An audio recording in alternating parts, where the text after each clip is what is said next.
우리가 알고 있는 연산군은 어떤 모습인가요? 대부분 폭정을 일삼던 조선 최악의 폭군으로 기억하고 계실 겁니다. 하지만 오늘은 연산군의 전혀 다른 면을 이야기하려 합니다. 바로 조선 왕조 500년 역사상 가장 극단적인 미식가였다는 사실입니다. 연산군의 음식에 대한 집착은 단순한 식탐을 넘어서 거의 병적인 수준이었어요. 그의 식도락 때문에 전국 팔도가 뒤집어지고 백성들이 울부짖었으며 심지어 신하들이 목숨을 잃기까지 했습니다. 먼저 연산군이 가장 사랑했던 음식부터 살펴보겠습니다. 그것은 바로 사슴꼬리였습니다. 연산군은 각도의 감사들에게 직접 공문을 보냅니다. 사슴꼬리와 사슴혈을 계속해서 진상하라는 명령이었죠. 거기다가 사슴꼬리는 반드시 꼬리가 온전한 상태로 봉진하라는 것이었어요. 만약 이 지시를 제대로 따르지 않으면 국문, 즉 고문을 받게 했습니다. 당시 냉장시설이 없던 시대에 지방에서 한양까지 사슴꼬리를 신선하게 운반하는 것은 거의 불가능에 가까웠어요. 그런데도 상한 음식 재료가 올라오면 담당자를 가려내어 문초했습니다. 심지어 6개월 안에 3번 이상 지적받는 관리는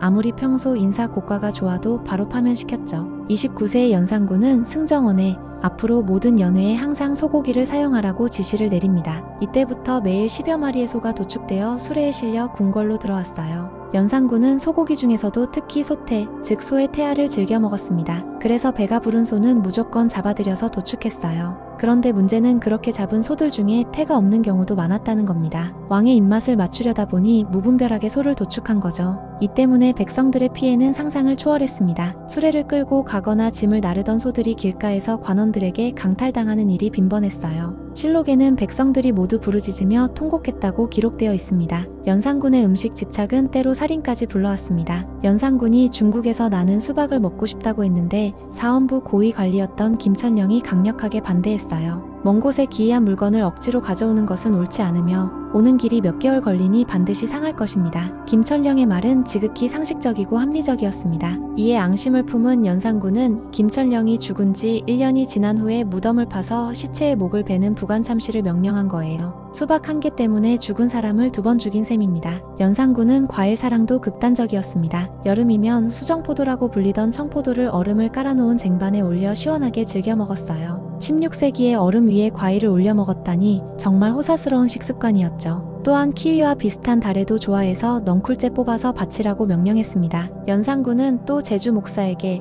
귤이 비록 이미 철이 지났지만 따서 저장한 것이 있으면 봉하여 올리고 나무에 달린 것이 있으면 가지에 붙어있는 채로 올리라고 제철이 아닌 8월에 어이없는 요구를 합니다. 그리고 11월에는 제주에 금귤 1000개를 속히 봉진하되 얼어 상하지 않도록 하라. 이런 무리한 요구 때문에 제주도 주민들은 귤나무를 원수나무라 부르며 베거나 뿌리째 뽑아버렸습니다. 500년 전에 벌어진 연산군의 수퍼 갑질이었던 셈이죠. 이런 연산군의 사치스러운 식습관 때문에 후대 왕들이 비싸고 맛있는 음식을 먹으려면 신하들은 연산군이 했던 짓입니다. 라고 말하면서 제동을 걸었어요. 연산군의 식도락은 일반적인 음식을 넘어섰습니다. 백마를 찾아 늙었지만 병들지 않은 것을 내수사로 보내라. 사관은 이에 대해 백마고기는 양기를 도울 수 있기 때문이라고 기록했어요. 연산군이 신하들 앞에서도 거리낌 없이 자신의 욕망을 드러냈다는 겁니다. 더욱 놀라운 것은 연산군 12년의 기록입니다. 5월에는 중앙관청의 어린 노비들에게 귀뚜라미, 배짱이, 잠자리 같은 곤충을 잡아오라고 했고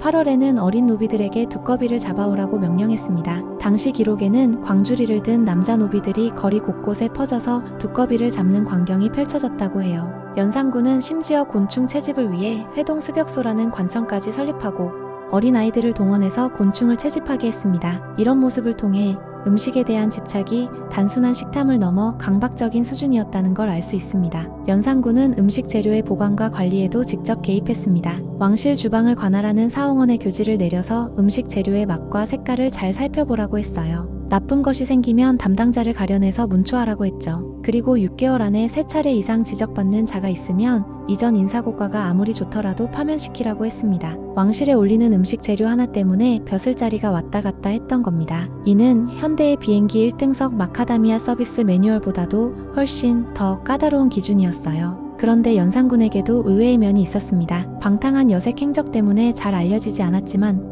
연산군은 정실 부인인 거창군 부인 신씨와 사이가 매우 좋았습니다. 신씨는 성격이 후덕하고 엄정하기로 유명했는데 연산군이 신씨를 아꼈다는 기록이 여러 차례 등장하죠. 연산군이 죽을 때 남긴 유언도 중전이 보고 싶다는 말이었어요. 중종 반정 후 유배될 때도 신씨는 연산군과 함께 가게 해달라고 울며 매달렸습니다. 결국 신씨는 연산군이 사망한 후 그의 옆에 묻히게 되어 유언이 이루어졌죠. 연산군은 분명 조선 역사상 최악의 폭군 중 하나였습니다. 하지만 동시에 극도로 발달한 미식가적 취향을 가진 인물이기도 했죠. 사슴 꼬리부터 희귀한 과일, 심지어 곤충까지 먹어본 그의 식도락은 정말 상상을 초월하는 수준이었습니다. 그런데 흥미로운 점은 이런 극단적인 음식 집착 뒤에도 가족에 대한 사랑과 인간적인 면모가 숨어 있었다는 것입니다. 정실 부인과의 깊은 사랑, 자식들에 대한 각별한 애정, 그리고 마지막 순간까지 가족을 그리워했던 모습들 말이죠. 물론 이런 개인적인 면모가 그의 폭정을 정당화할 수는 없습니다. 하지만 역사 속 인물들도 결국 복잡하고 다면적인 인간이었다는 걸 보여주는 사례라고 할 수 있겠죠. 여러분은 연산군의 이런 모습을 어떻게 생각하시나요? 댓글로 의견을 남겨주시고 오늘 영상이 재미있으셨다면 구독과 좋아요 부탁드립니다. 다음에도 더 흥미진진한 역사 이야기로 찾아뵙겠습니다.